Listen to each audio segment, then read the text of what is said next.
Laut tenang, tiupan angin pada layar yang membuat perahu kecil itu meluncur laju di permukaan air laut. Lelaki bertubuh kekar berambut gondrong yang mukanya ditumbuhi janggut, kumis dan cambang baut lebat duduk di bagian haluan. Dua kakinya terbungkus batu berbentuk bola yang beratnya puluhan kati. Namun anehnya, perahu kecil itu tidak terjungkat ke belakang oleh beratnya dua bola batu itu. Lelaki ini duduk tak bergerak, memandang tak berkedip di depan. Dia adalah Lakasipo, bekas kepala negeri Latana Silam bergelar bola-bola iblis, namun lebih dikenal dengan berjulukan hantu kaki batu. Di bagian depan perahu, sosok manusia aneh yang tingginya hanya sebatas lutut Lakasipo duduk saling berpegangan. Di wajah masing-masing jelas terlihat rasa gamang dan khawatir yang amat sangat. Dengan keadaan tubuh mereka sebesar itu, meluncur cepat di atas perahu dan memandang berkeliling, hanya hamparan laut yang kelihatan. Tentu saja ketiganya menjadi ngeri. Malah kakek yang di ujung kanan sejak tadi terduduk dengan mulut terkancing, mata mendelik dan tengkuk dingin, sementara dari bawah perutnya mengucur air kencing tak berkeputusan. Tiga manusia cebol yang ada di bagian depan perahu itu bukan lain adalah si kakek berjuluk Setan Ngompol, bocah bernama Naga Kuning, dan pendekar kapak maut Naga Gedi 212 Wiro Sableng. Sebenarnya aku tidak suka dengan perjalanan ini, berkata Naga Kuning. Aku juga, kata Setan Ngompol. Tapi kau yang memaksa aku agar ikut, kek. Padahal aku sudah ada rencana menemui Lu Kim Kim, gadis di Latana Silam itu. Kita sudah ada di perahu dan dalam perjalanan. Mengapa baru sekarang kalian berkata tidak suka? Menjawab Wiro. Tapi masih ada kesempatan untuk kembali. Apa kalian berdua bisa berenang? Apa maksudmu pendekar 212? Tanya Setan Ngompol, mencebur ke dalam laut dan berenam kembali ke daratan Latana Silam. Kau bicara tidak pakai pikiran, kata Setan Ngompol dengan muka cemberut. Naga Kuning berkomat kamit lalu berpaling pada bagian belakang perahu. Lakasipo, kau yang pertama sekali merencanakan perjalanan ini. Lakasipo yang sejak tadi memandang ke depan alihkan pandangannya pada tiga manusia cebol di bagian depan perahu. Betul sekali wahai saudaraku Naga Kuning. Tapi jangan lupa, semua ini atas petunjuk berdasarkan cerita Priangsa Putih. Kita semua menyetujui sama-sama berangkat. Lalu sekarang apa lagi? Menurutmu, apakah kita benar-benar bisa mencari dan menemui makhluk bernama hantu sejuta tanya, sejuta jawab itu? Tanya Wiro. Betul, ucap Setan Ngompol. Laut seluas ini, kita harus mencari satu pulau yang kita tidak tahu di mana letaknya, tak tahu apa namanya. Hanya ada petunjuk samar. Turut cerita, hantu muka dua adalah makhluk jahat luar biasa.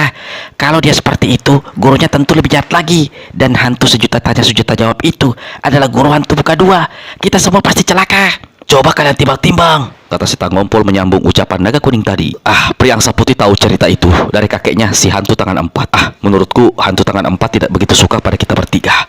Jangan-jangan dia sengaja mengarang cerita untuk mencelakai kita semua. Wiro garuk-garuk kepala. Apa yang dikatakan teman-temannya ini mungkin betul adanya.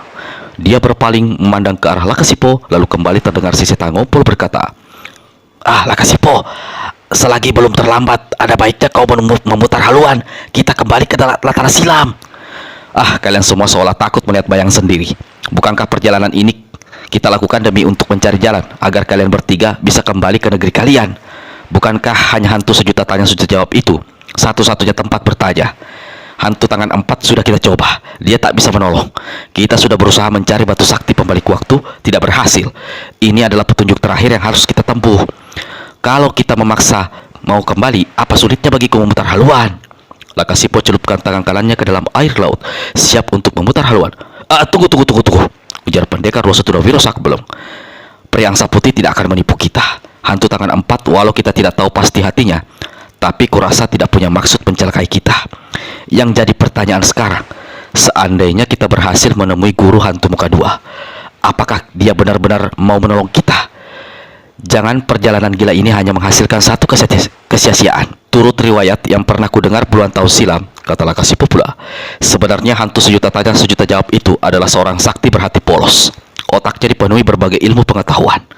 Hantu muka dua kemudian mempergunakan kesempatan. Secara licik, dia mencari tahu apa yang harus dilakukannya agar bisa menjadi raja di raja hantu di Latana Silam.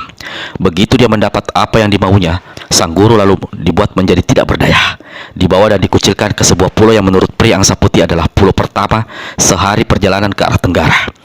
Kalaupun kita tidak berhasil, menurut hematku, berbuat sesuatu adalah lebih baik daripada tidak melakukan apa-apa sama sekali. Kecuali jika kalian memang tidak benar-benar ingin kembali ke negeri kalian. Kau misalnya Naga Kuning, Mungkin kau memilih tetap tinggal di tanah silam karena sudah terpikat dengan Lu Kim Kim.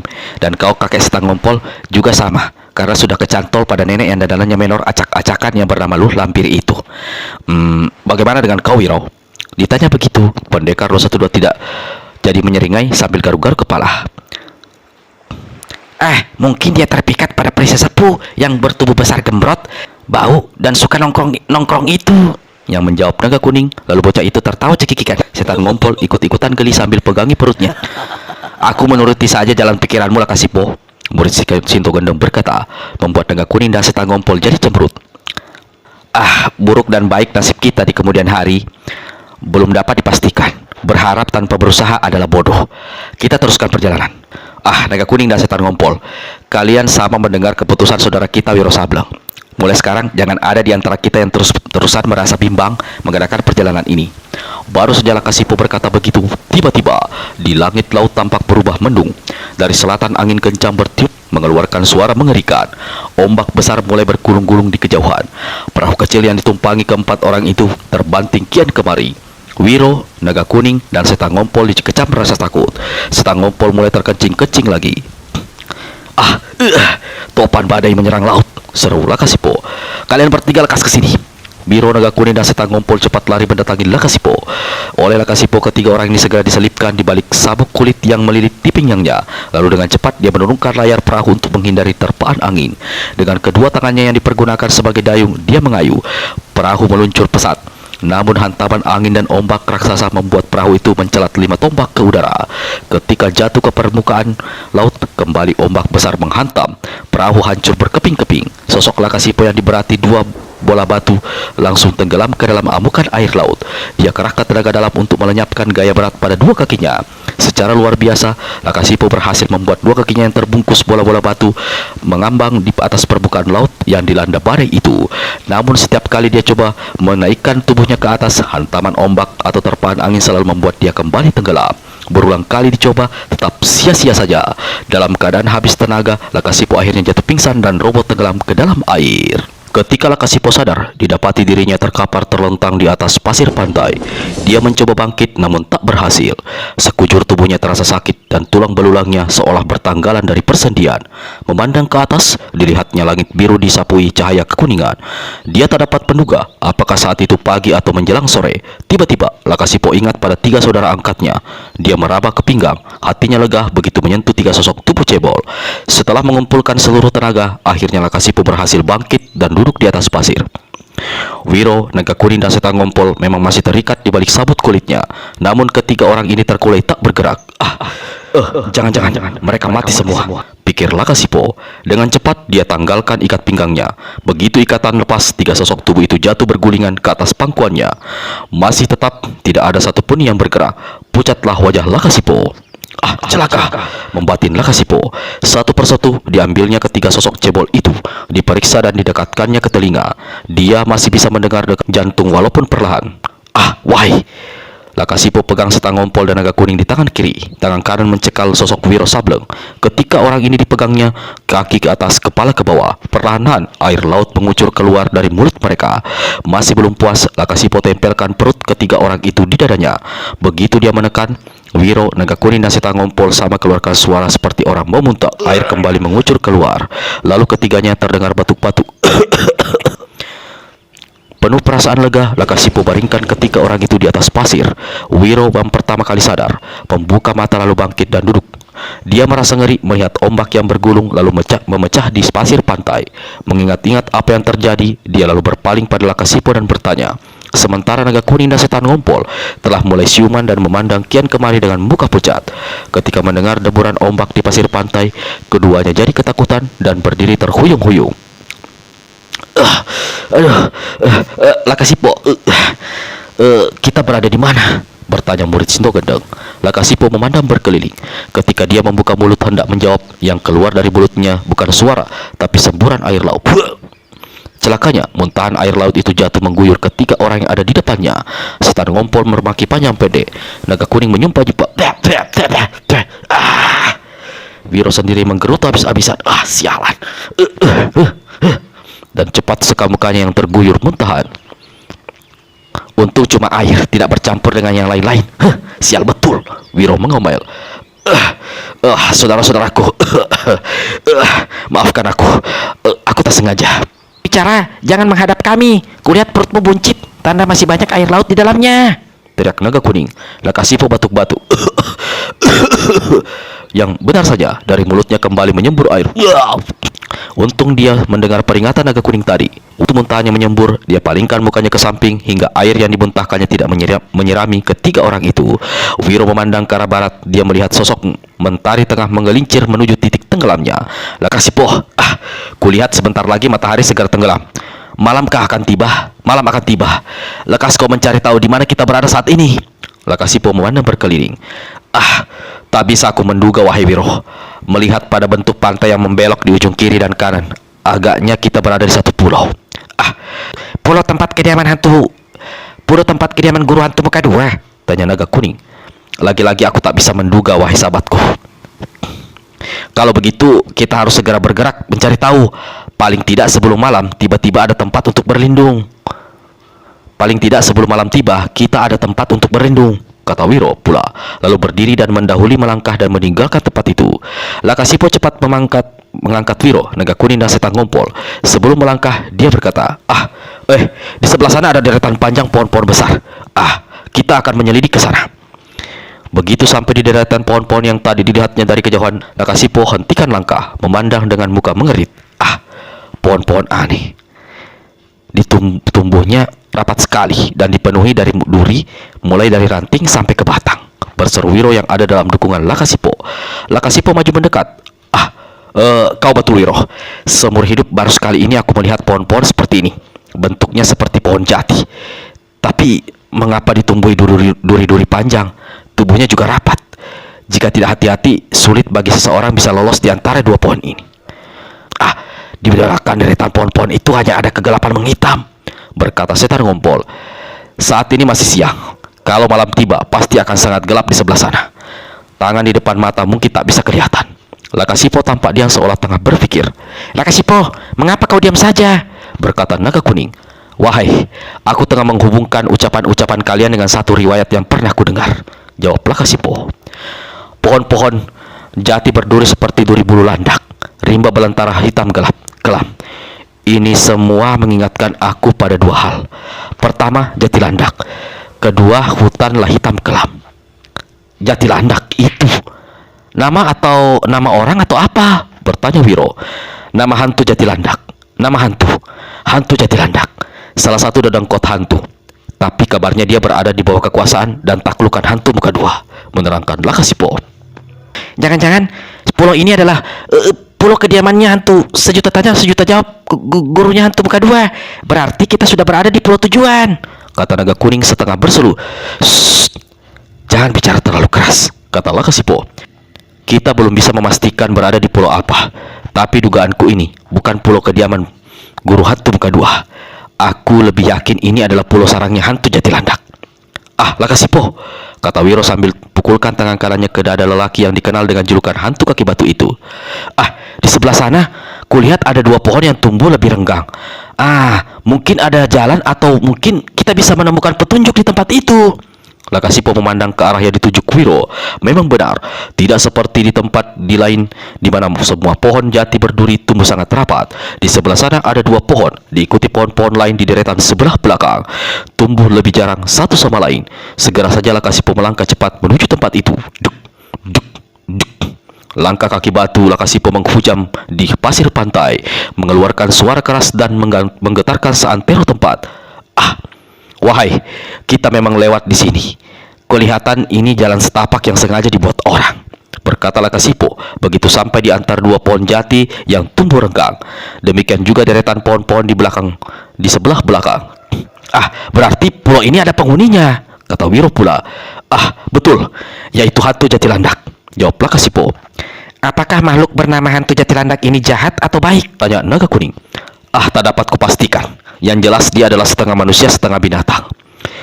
Manusia seperti kita bisa saja dijadikan mangsa, dikunyah dan ditelan bulat-bulat. Kita harus berhati-hati. Si kakek setan ngompol langsung terkencing mendengar kata-kata Lakasipo itu. Lakasipo melangkah melewati dua pohon jati berduri di sebelah depan. Walau pohon-pohon itu tumbuh renggang, namun dia harus berhati-hati. Dia berusaha agar tubuhnya jangan sampai tergurat oleh ujung-ujung duri yang tumbuh berserabutan di sekujur batang pohon. Apalagi kalau duri-duri itu mengandung racun jahat yang bisa mencelakai dirinya, bahkan mungkin bisa membunuh. Hati Lakasipo bergerak. Dia melewati deretan pohon jati kedua, ketiga, dan keempat. Pada deretan kelima di mana keadaan mulai agak suram, Lakasipo hentikan langkahnya. Matanya memandang tak berkedip ke depan. Dia melihat satu keanehan. Keanehan mana juga dilihat oleh tiga sosok cebol yang ada dalam dukungannya. Pohon-pohon jati di kiri kanan pada deretan kelima dan seterusnya tidak lagi berbentuk pohon jati berduri, tapi lebih menyerupai patung kayu bertampang seram setinggi 1,5 kali tinggi Lakasipo. Patung-patung ini berdiri berjejer di demikian rupa, membentuk barisan seolah memberi jalan kecil yang ada di sebelah tengah. "Ah, aneh," bisik Wiro pada naga kuning dan setan gompol. "Bagaimana ada patung di tempat seperti ini? Siapa yang membuat dan musuh begitu rupa? Aku yakin jumlahnya puluhan, mungkin ratusan. Aku ada firasat, kita mulai menghadapi bahaya besar, Wiro," balas berbisik setan ngompol dengan suara bergetar dan menekan bagian bawah perutnya kencang-kencang agar tidak ngompol. "Lakasipo, apa yang hendak kau lakukan? Tetap di sini atau kembali ke pantai?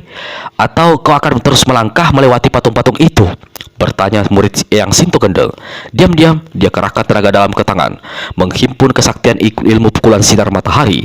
Dibanding dengan keadaannya dulu yang sosoknya hanya sebesar jari, ini berubah menjadi sebesar betis. Dia berasa lebih leluasa mengerahkan kesaktiannya. Paling tidak jika diserangnya atau dilepaskannya, maka akan lebih hebat daripada waktu dia hanya sebesar jari.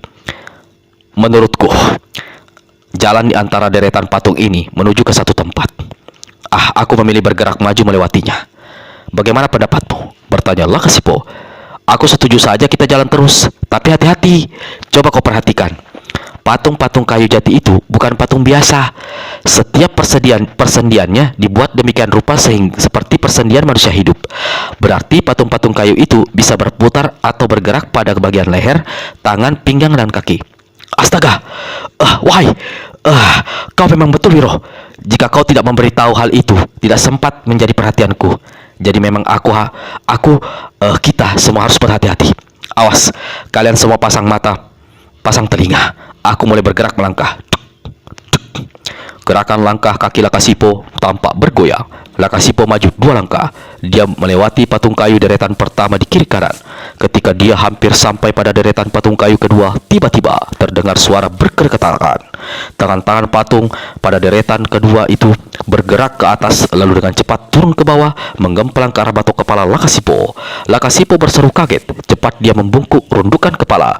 Baru saja dia berhasil selamatkan diri, tiba-tiba terdengar teriakan Wiro. "Lakasipo, awas! Di belakangmu!" Lakasipo cepat berpaling. Astaga, ternyata 2 patung pada deretan pertama yang barusan dilewatinya tengah melancarkan tendangan. Satu mengarah ke pinggang, satu menerabas ke arah kaki. Lakasipo cepat menghindar, selamatkan diri. Dia berhasil berkelit dari tendangan yang menghantam ke arah pinggang. Namun apa daya, menghindari tendangan yang menghajar kakinya. Buk! Tendangan kaki kayu mendarat di kaki kanan Lakasipo. Walau kaki itu diselubungi batu yang beratnya puluhan kati, tapi tetap saja kaki itu terpental dan tak ampun lagi. Lakasipo jatuh terbanting di tanah. Di saat yang sama, 3 patung lainnya sama-sama mengangkat kaki, lalu serentak dihujamkan ke perut, dada, dan kaki Lakasipo dan kepala Lakasipo. Celaka!" seru Wiro. Dia berteriak, "Lakasipo, lekas kau buat gerakan berputar. Pergunakan kedua kaki kiri untuk menghantam." Walau saat itu kaki kanannya sakit bukan main, namun Lakasipo turuti apa yang dikatakan Wiro. Dengan mengarahkan tenaga dalam keadaan masih terduduk di tanah, Lakasipo membuat gerakan berputar dan menghantam dengan kaki kirinya. 3 kaki patung kayu yang barusan siap membunuhnya hancur berantakan. 3 patung terpental dan jatuh berantakan di sela-sela pohon-pohon jati berduri. Perlahan-lahan, sambil memandang berkeliling, penuh waspada, Lakasipo bangkit berdiri. Wiro, bagaimana? Kita terus memasuki deretan patung-patung kayu ini atau kembali ke pantai?" bertanya Lakasipo. "Kita kembali saja ke pantai," menjawab setan ngompol. Sudah kepalang tanggung. Kita terus saja," jawab Wiro. "Ya, aku setuju. Kita jalan terus. Lakasipo." "Lakasipo, kalau cuma patung kayu, kau pasti sanggup menghancurkan dan jika mereka kembali mengerang," kata naga kuning pula. Lakasipo tetapkan hati. Dia kembali melangkah.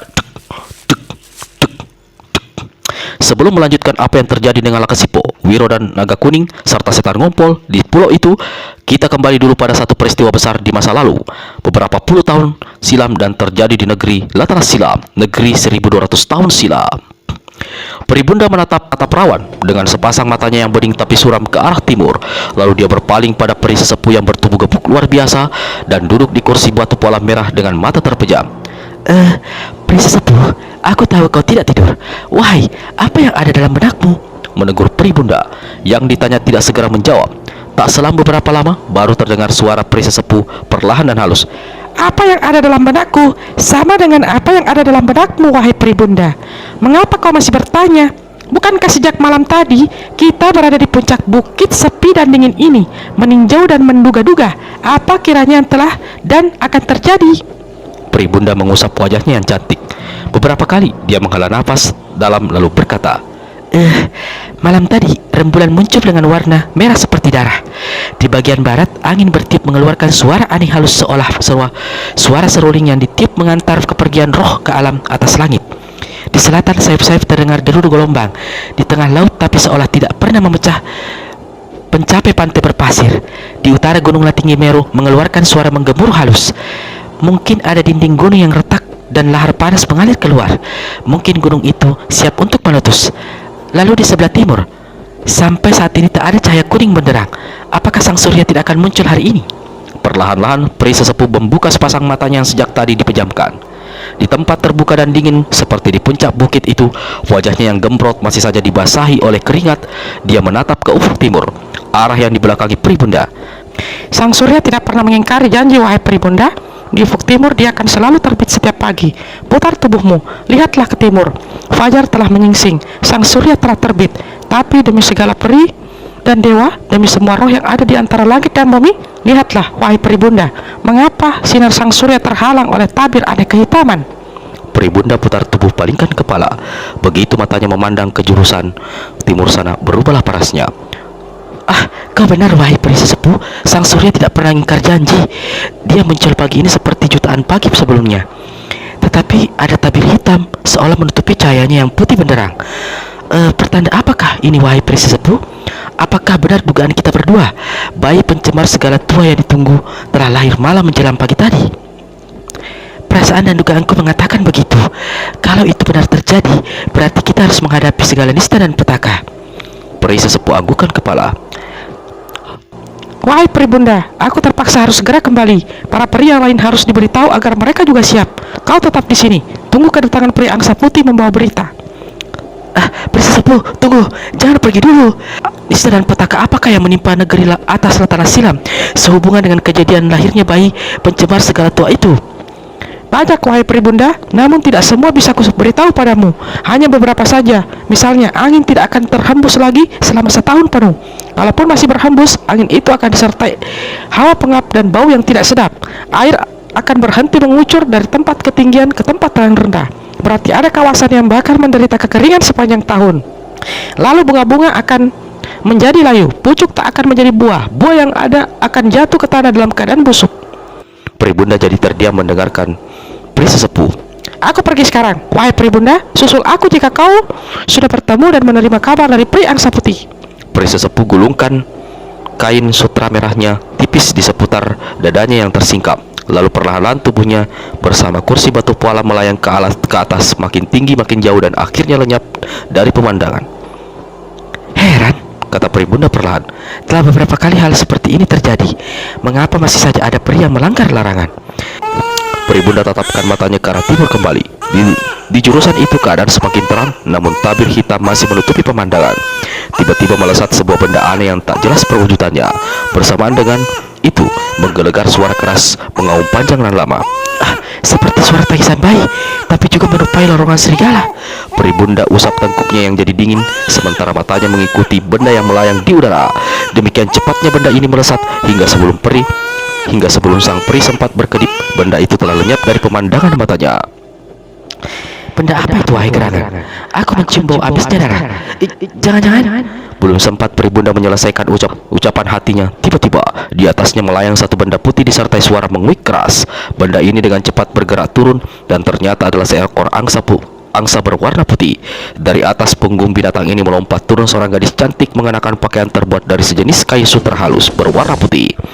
Tubuh dan pakaiannya menebar harum, bau harum semerbak, nyaris menutupi keharuman bau tubuh dan pakaian biru Pribunda. Wahai pria angsa putih, kau muncul tepat pada saatnya. Apakah kau datang membawa berita yang ditunggu-tunggu?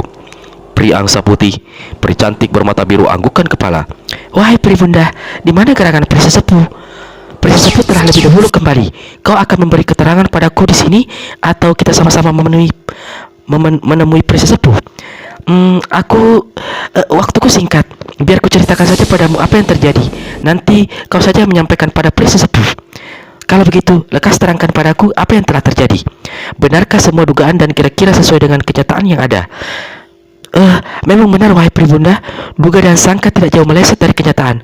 Pertanda alam kita dan segala tuah akan tercemar sepanjang tahun. Mungkin akan ditambah lagi dengan menebarnya sejenis penyakit menular. Berubahlah paras Pribunda mendengar kata-kata terakhir peri angsa putih itu. Penyakit menular katamu wahai pria angsa putih? Yang ditanya mengangguk. Pria sesepuh tidak menyebutkan hal ihwal penyakit itu.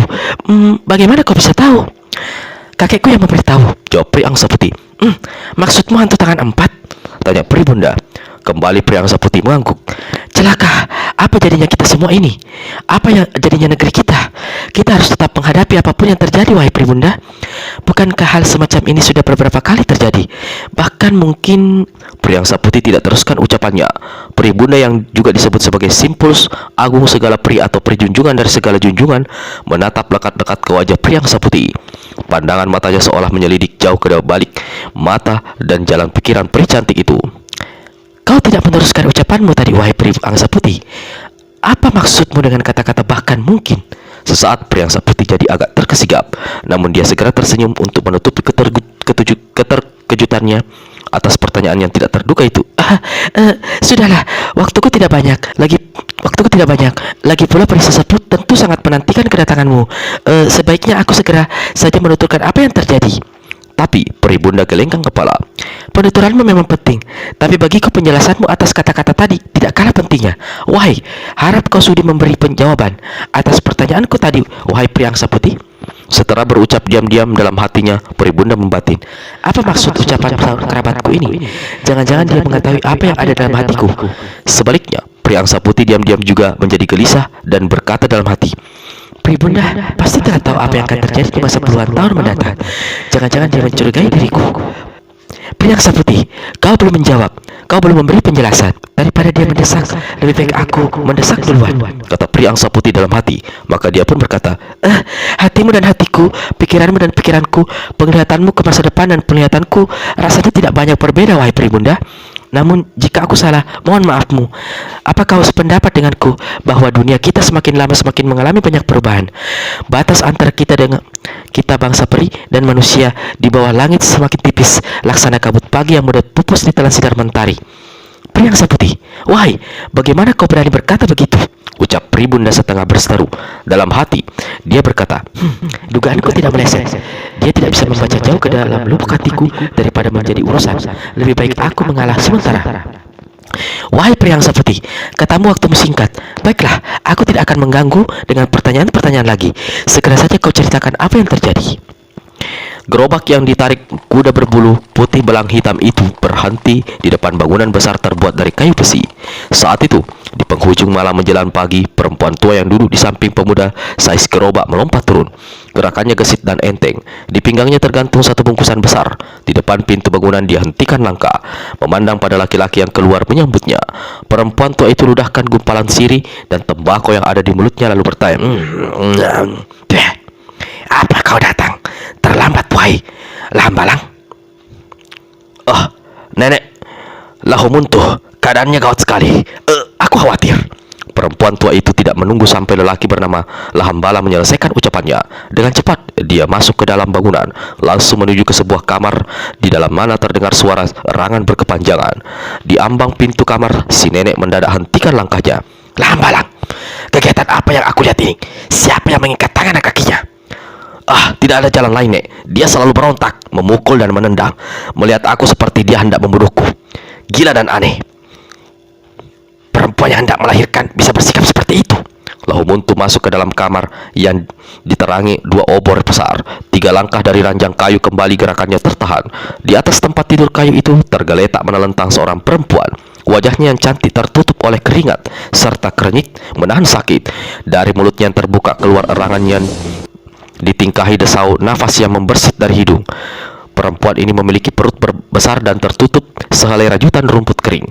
Ketika pemandangannya membentur sosok si nenek, 2 matanya membeliak besar dan dari mulutnya keluar suara menggerang seperti suara babi hutan. Tuan Bangka Buruk, siapa kau? Lambalam cepat mendekat dan berkata, wahai istriku, Luh Mintari, nenek itulah Humuntu, dukun beranak di Latala Silam yang akan menolong melahirkan.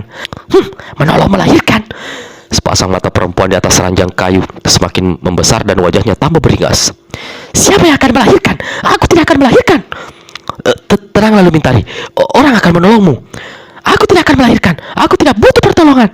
Tidak ada apapun yang keluar dari perutku. Tidak akan ada bayi yang keluar dari rahimku. Kau dengar wahai Lambalang? Kau dengar nenek buruk dukun beranak celaka? Habis membentak begitu, Luh Mintari tertawa panjang.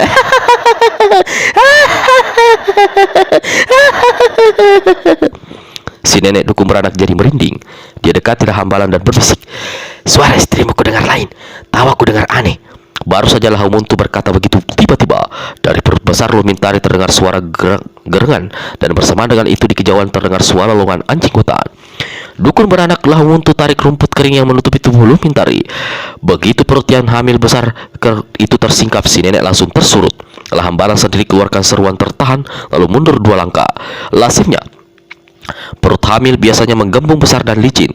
Namun yang dilihat Lahumuntu dan Hambalang adalah satu perut yang di dalamnya seperti ada puluhan duri. Permukaan perut Luh Mintari kelihatan penuh tonjolan-tonjolan, runcing, dan tiada hentinya bergerak-gerak mengerikan. Demi dewa dan peri, ujarlah Hambalang dengan suara bergetar. Apa yang terjadi dengan istriku? Dukun beranak Lahumuntu angkat tangan kirinya.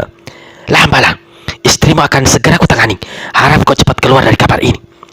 Nenek Lahumuntu, kalau boleh aku ingin menungguinya sampai dia melahirkan, katalah Hambalang pula. Keluar! Teriak Lahumuntu. Mau tak maulah Hambalang keluar juga dari kamar itu. Si nenek segera membanting pintu. Ketika dia melangkah mendekati tempat tidur, kembali Luh Mintari perhatikan tampang beringas. Nenek celaka, kau juga harus keluar dari kamar ini. Luh Mintari, aku akan menolongmu melahirkan. Aku akan melepaskan ikatan pada kedua kakimu. Jangan kau berbuat yang bukan-bukan.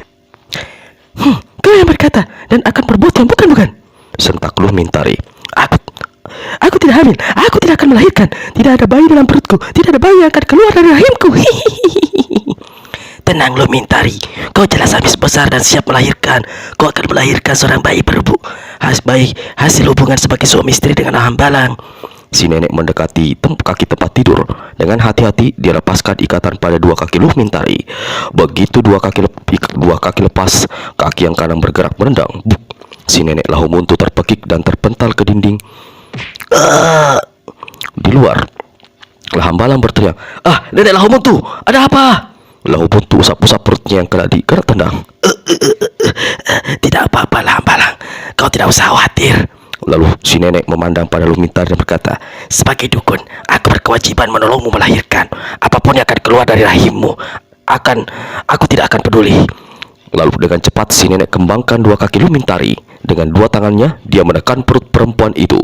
Luh Mintari meraung keras. Di dalam perutnya keluar suara menggereng. Di kejauhan kembali terdengar suara lolongan anjing hifutan. Jangan sentuh perutku, pergi! Si nenek dukun beranak tidak pedulikan teriakan Luh Mintari. 2 tangannya menekan semakin kuat. Luh Mintari menjerit keras. Lalu terdengar suara robek besar. Bersamaan dengan itu ada suara tangisan kecil, seperti suara tangisan bayi, tapi disertai gerengan. Lahumuntu terpekik ketika ada satu benda melesat dan menyambar perutnya. Nenek ini mundur terhuyung-huyung. Ketika dia memperhatikan keadaan dirinya, ternyata di bagian perut ada 3 guratan luka cukup dalam dan mengucurkan darah. Dari sudut kamar terdengar suara tangisan aneh, tangisan bayi aneh. Di atas ranjang kayu, sosok Luh Mintari tidak bergerak sedikit pun. Tubuhnya yang penuh keringat perlahan-lahan menjadi dingin. Pintu kamar terpentang hancur. Hambalang melompat masuk. Dia tidak pedulikan si nenek dukun beranak yang tegak terbungkuk-bungkuk sambil pegangi perutnya yang luka berkeliman darah. Dia melangkah ke arah ranjang, namun gerakannya serta-merta tertahan. 2 kakinya seperti dipantek ke lantai. Mulutnya membeliak besar. Sosok istrinya tergeletak tak bergerak. Mata mendelik, mulut menganga. Perutnya robek besar dan darah masih mengucur mengerikan. Lumitari! Teriaklah Hambalang. Dia memandang seputar kamar. Begitu melihat si nenek dia kembali bertanya, "Nenek Lahumuntu, apa yang terjadi dengan istriku? Aku mendengar tangisan bayi. Mana anakku?" Sambil sandarkan punggungnya ke dinding kamar, si nenek menjawab, Istrimu tewas, Wailu Hambalang. Tewas ketika melahirkan bayinya. Bayinya ternyata bukan bayi biasa. Bayi itu tidak keluar secara wajar, tapi melalui perut istrimu yang tiba-tiba pecah robek besar. "Nah, aku tidak percaya. Kau pasti memakai cara gila. Kau pasti merobek perut istriku dengan pisau." Aku tidak pernah membawa pisau, Wailu Hambalang. Jawab si nenek. Tubuhnya melosok ke lantai. Dua tangannya masih mendekapi perutnya yang luka. "Mana bayiku? Mana anakku?" teriaklah Hambalang. Si nenek Lahumuntu angkat tangan kirinya. Dengan gemetar dia menunjuk ke sudut kamar. Itu benda yang ada di sudut sana. Itu bayimu. Kuharap kau bisa menambahkan diri menghadapi kenyataan ini, wahai Hambalang. Hambalang berpaling ke arah yang ditunjuk. Karena tidak tersentuh oleh cahaya api obor, sudut kamar yang ditunjuk si nenek agak gelap. Namun Hambalang masih dapat melihat satu benda bergelimang darah tergeletak di sana. "Anakku!" desis Hambalang. Dia mendatangi dan membungkuk. Tiba-tiba jeritan keras menggeledak dari mulutnya. "Tidak!" Hambalang, kataku, kau harus tabah. Kau harus tabah menghadapi kenyataan, berucap si nenek berdukun berada. "Tidak!" teriaklah Hambalang sekali lagi. Itu bukan bayiku. Itu bukan anakku." Hambalang, betul-betul kau tidak mengakui itu bukan anak, bukan bayimu, tapi itulah yang keluar dari perut istrimu. Hambalang tutupkan dua tangannya yang kebukanya, lalu menggerung keras.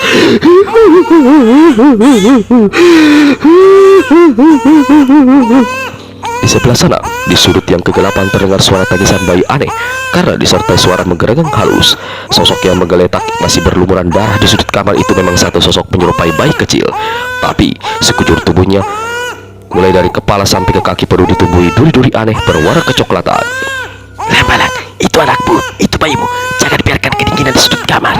Terdengar nenek Lahumuntu berucap. Sekujur tubuh Hambalang bergeletar. Mulutnya mengucapkan sesuatu tapi tidak jelas kedengaran apa yang dikatakannya. Hambalang, ambil anakmu, dukung bayi itu. Hambalang pejamkan dua matanya. Tenggorokannya turun naik sesungguhkan menahan tangis.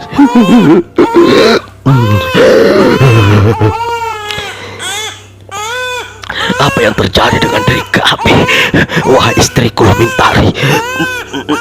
Nasibku, nasib anak kita. Apa semua ini karena kau melanggar larangan? Karena sebenarnya sebagai seorang peri, kau tidak boleh kawin denganku manusia biasa. Kalau ini memang satu kutukan, sungguh kejam dan jahat. Tiba-tiba Hambalang bangkit berdiri. Mukanya kelihatan menjadi sangat mengerikan. Dadanya bergemuruh, turun naik. Dua tangannya mengepal. Satu teriakan dahsyat keluar dari mulutnya.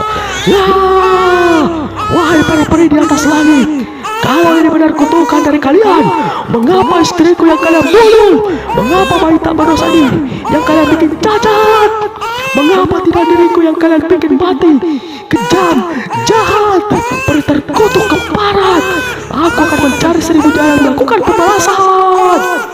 Habis berteriak begitu, Hambalang membungkuk mengambil sosok bayi aneh yang tergeletak di sudut kamar.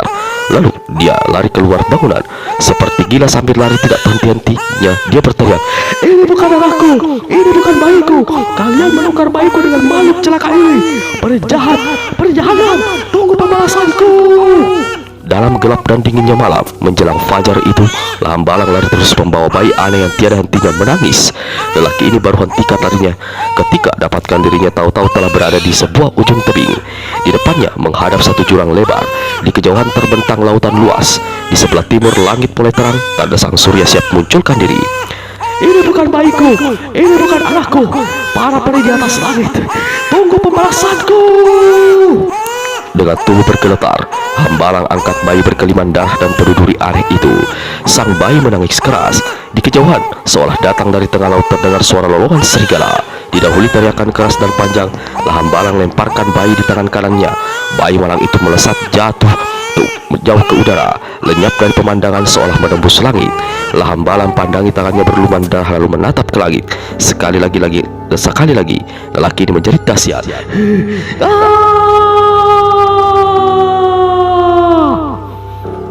Lama Peribunda termenung mendengar penuturan pria angsa putih itu. Berkali-kali pula dia menghela nafas dalam. Akhirnya sang peri berkata, Wahai pria angsa putih, aku akan segera menemui peri sesepuh. Sebelum pergi, bisakah aku mempercayai 2 buah tugas padamu? Aku siap lakukan apa yang menjadi perintahmu, wahai Peribunda. jawab pria angsa putih. Walau sebenarnya dia merasa kurang senang. Mulai saat ini, kau harus memata-matai apa yang dilakukan Lahambalang. Kemudian, harap kau menyelidiki di mana jatuhnya bayi aneh itu. Kau harus mendapatkan dan mengambilnya, baik dalam keadaan hidup ataupun mati. Bayi itu harus cepat dibawa ke alam atas langit dan diserahkan pada peri sesepuh. Pria angsa putih mengangguk. Dia membungkuk dan memberi hormat lalu melompat di atas selai putih. Angsa raksasa yang jadi tunggangannya. Namun sebelum dia bergerak pergi, dilihatnya Peribunda mengangkat tangan kanan, menatap padanya dengan mulut terbuka tanpa suara. Wahai Peribunda, masih adakah sesuatu yang hendak kau katakan? Tanya peri angsa putih. Peribunda masih belum membuka mulut seolah ada kebimbangan di hatinya untuk berucap. Setelah menarik nafas lebih dahulu, dia berkata, Kau mungkin tidak suka membicarakan walau barak sebentar.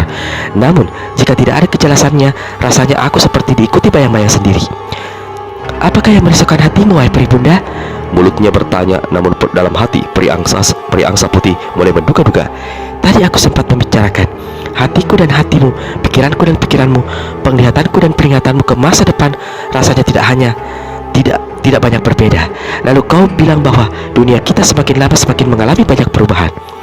Batas antara kita dengan bangsa peri dan manusia di bawah langit semakin tipis, laksana kabut pagi yang mudah pupus ditelan cahaya matahari. Kejadian bangsa peri kawin dengan manusia bisa telah berulang kali terjadi, walau mereka harus menerima hukuman kutuk. Kau katakan, malah mungkin, tapi tidak kau teruskan ucapanmu. Wahai pria angsa putih, kita sama melihat kenyataan dan aku tidak mau berlaku munafik. Kehidupan kita bangsa peri dalam segala kelebihannya, namun masih memiliki serba kekurangan. Jika aku mau menyebut salah satu di antaranya adalah kita tidak memiliki dan hampir jarang merasakan bahagia jalinan kasih sayang. Kasih sayang antara kita dengan kaum lelaki. Wahai Peribunda, aku khawatir ada yang mendengar pembicaraan kita ini. Peri angsa putih cepat memotong. Peribunda gelengkan kepala. Kenyataan tidak bisa dirubah, akan tetap ada sampai akhir zaman. Peri angsa putih, apakah yang kau lihat sama dengan apa yang kulihat? Apakah firasatku sama dengan firasatmu? Apakah kau mau berterus terang? Peri angsa putih terdiam sejenak. Perlahan-lahan, air mukanya bersemu merah. Wahai, kulihat rona wajahmu menjadi merah. Berarti dugaanku tidak salah. Jika kau tidak mau mengungkap, aku tidak akan malu-malu mengatakannya, wahai peri angsa putih. Kalau begitu, sebaiknya biar kau saja yang terus terang, wahai Peribunda. Jawab peri angsa putih pula. Peribunda menarik nafas dalam 2 kali lalu berucap,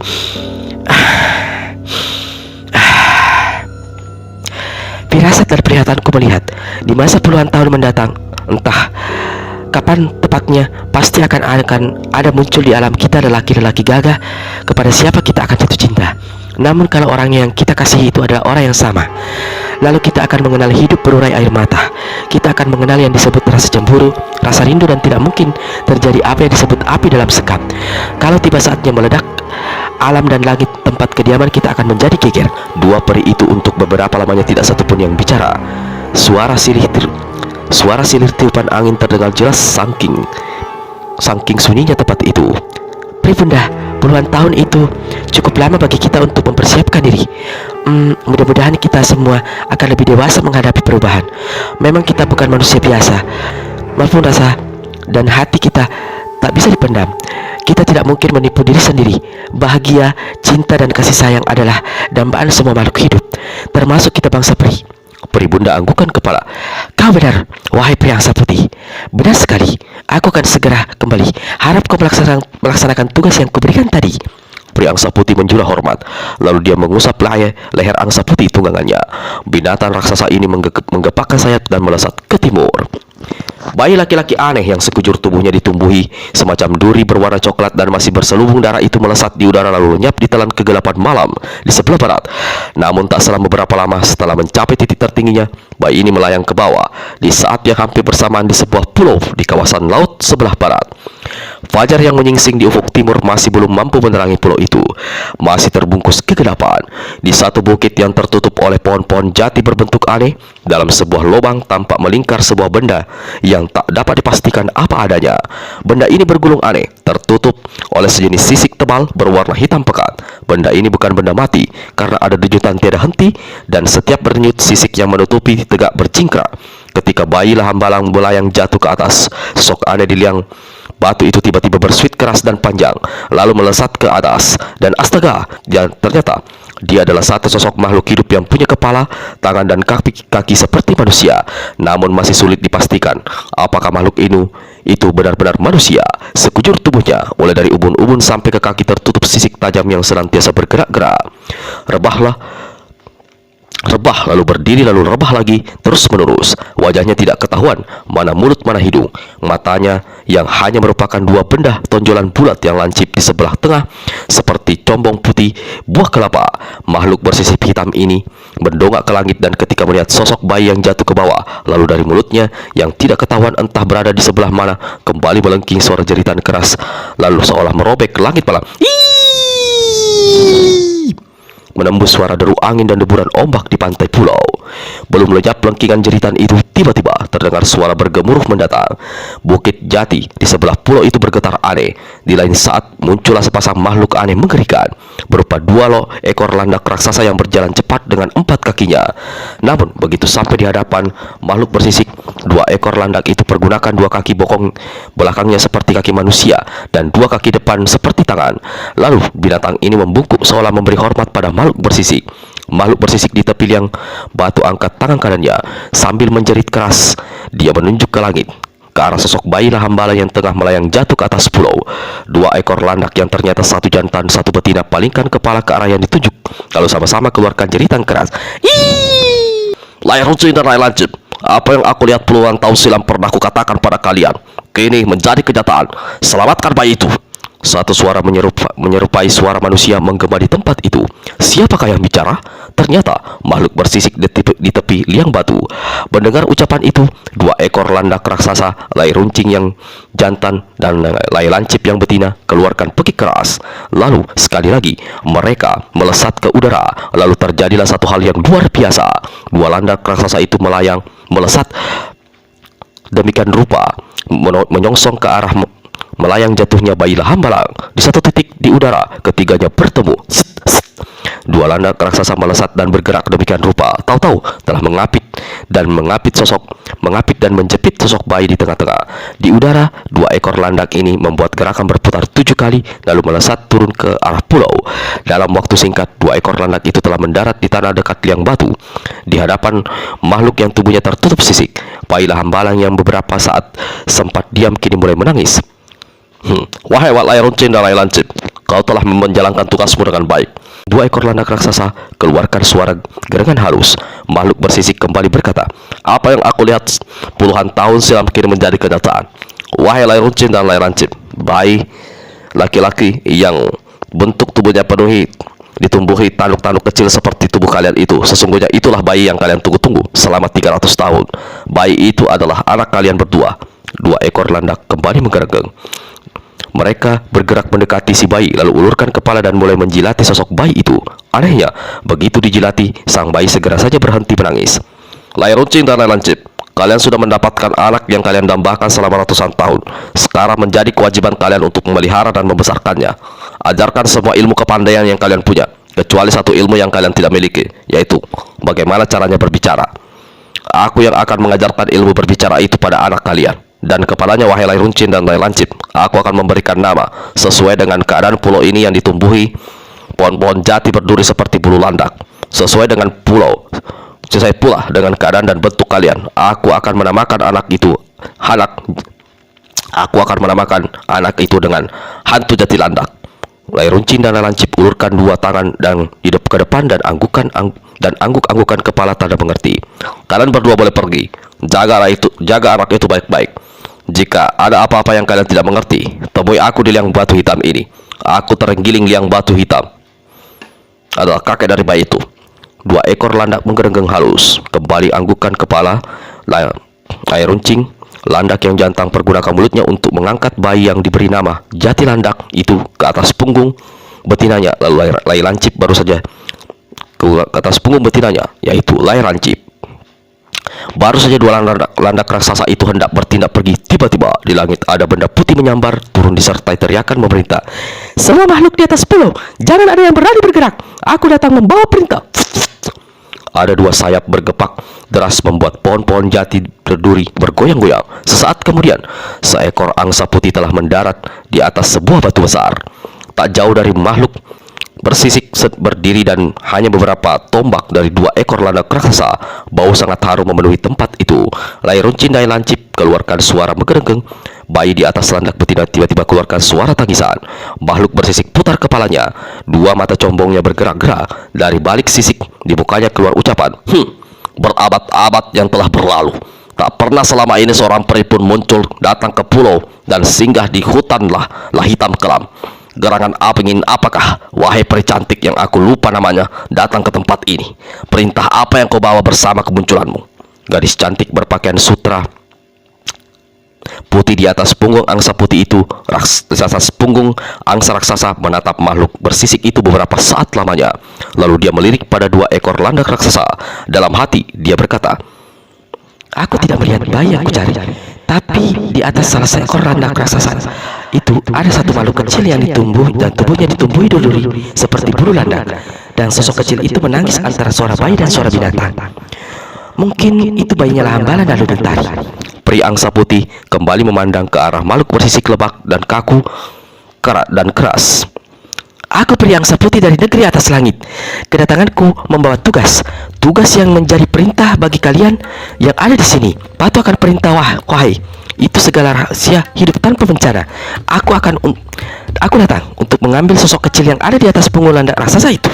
Mendengar kata-kata peri angsa putih, sepasang mata makhluk bersisik bernama Terenggiling Liang Batu seperti hendak melompat. Sisik di sekujur tubuhnya bercingkrang kaku. Dari tenggorokannya keluar suara menggembor. Di tempat lain, dua ekor landak raksasa menggerang keras. Yang jantan langsung tegak berdiri, membelakangi betinanya. Sepasang matanya yang hitam kecoklatan membersihkan sinar begitikan. Dua tangannya dipentang ke depan, kakinya bergerak melangkah mendekati angsa putih. "Airojin," tegur Terenggiling Liang Batu, "tetap di tempatmu." Lalu makhluk ini berpaling pada peri angsa putih. "Peri angsa putih, bagiku adalah ada seorang peri dari negeri atas langit menginginkan suatu bayi yang tidak ada sangkut pautnya dengan dirinya. Siapakah gerangan yang memberimu tugas tak masuk akal itu, wahai peri angsa putih?" Justru karena bayi berduri itu ada sangkut pautnya dengan kami para peri dari negeri atas langit, maka kami ingin mengambilnya. "Wahai, mungkin kau bisa memberi keterangan lebih rinci hingga aku tidak menduga keliru." Baik, jika itu maumu. Bayi yang tubuhnya berduri itu dilahirkan dari rahim seorang peri yang tersesat, kawin dengan manusia bernama Lahambalang. Ibunya meninggal ketika melahirkan. Sang ayah telah menjadi gila, berarti tidak ada yang memelihara bayi itu. Kami para peri mengambil alih tanggung jawab merawat anak tersebut. Terenggiling Yang Batu angguk-anggukan kepala. "Sungguh baik budi para peri negeri atas angin. Tapi apa kau lupa? Aku tidak tahu, atau mungkin pura-pura tidak tahu. Semua kejadian yang menyangkut peri sesat dan suaminya yang bernama Lahambalang itu, sampai lahirnya bayi yang malang itu, adalah pekerjaan jahat para peri negeri atas langit. Termasuk kau. Kalian telah menjatuhkan hukum dan kutuk keji. Sekarang apa perlunya kalian ingin mengambil orok itu?" Berubahlah paras peri angsa putih mendengar kata-kata Terenggiling Liang Batu. Setelah dadanya yang tergoncang tenang kembali, maka berkatalah peri cantik ini, Setiap kesalahan dan ada hukumannya. Setiap kesalahan ada hukumannya. Setiap masalah ada jalan keluarnya. Kami punya aturan sendiri yang harus ditaati dan dipatuhi. Siapa saja yang melanggar akan terkena hukuman. Di dalam tubuh bayi itu mengalir darah peri. Kami tidak akan membiarkannya hidup di dunia ini. Peri angsa putih, kau dan teman-temanmu di atas sana bukan saja telah berbuat terlalu jauh, tapi kini malah bertindak teramat jauh. Bayi itu adalah cucuku. Orok itu adalah anak dari Lai Runcing dan Lai Lancip, dua landak raksasa yang ada di hadapanmu. Kalau kau berani menyentuhnya, sekalipun sisikku akan terkelupas dan rohku akan terpendam di dasar laut menjadi ganjalan pulau ini, aku tidak akan menyerahkan kepada siapapun. Kalau begitu, terpaksa aku mempergunakan kekerasan. Aku tidak suka. Tapi wahai, apa boleh buat? Habis berkata begitu, peri angsa putih melesat ke arah Lai Lancip, si landak betina. Tangan kanannya menyambar ke arah punggung punggung landak. Namun, di saat itu pula, Lai Runcing si landak jantan melompat ke depan dan hantamkan tangannya yang berduri ke arah lengan pria angsa putih. Melihat datangnya serangan berbahaya ini, pria angsa putih cepat tarik tangan kanannya, tapi terlambat. Lengan bajunya yang terbuat dari sutra putih robek besar disambar duri-duri lancip tangan Lai Runcing. Marahlah pria angsa putih sambil menghantamkan kaki kirinya ke kepala Lai Runcing. Tangan kanannya lepaskan satu pukulan tangan kosong. Sinar putih berkelebat. Tahu kalau serangan tangan kosong itu lebih berbahaya daripada tendangan kaki, Lai Runcing cepat bergerak hindari serangan sambaran sinar putih. Tendangan pria angsa putih mendarat telak di bahu kanan Lai Runcing. Landa raksasa menggerang keras sementara tubuhnya terpental sampai 2 tombak tapi tidak mengalami cedera.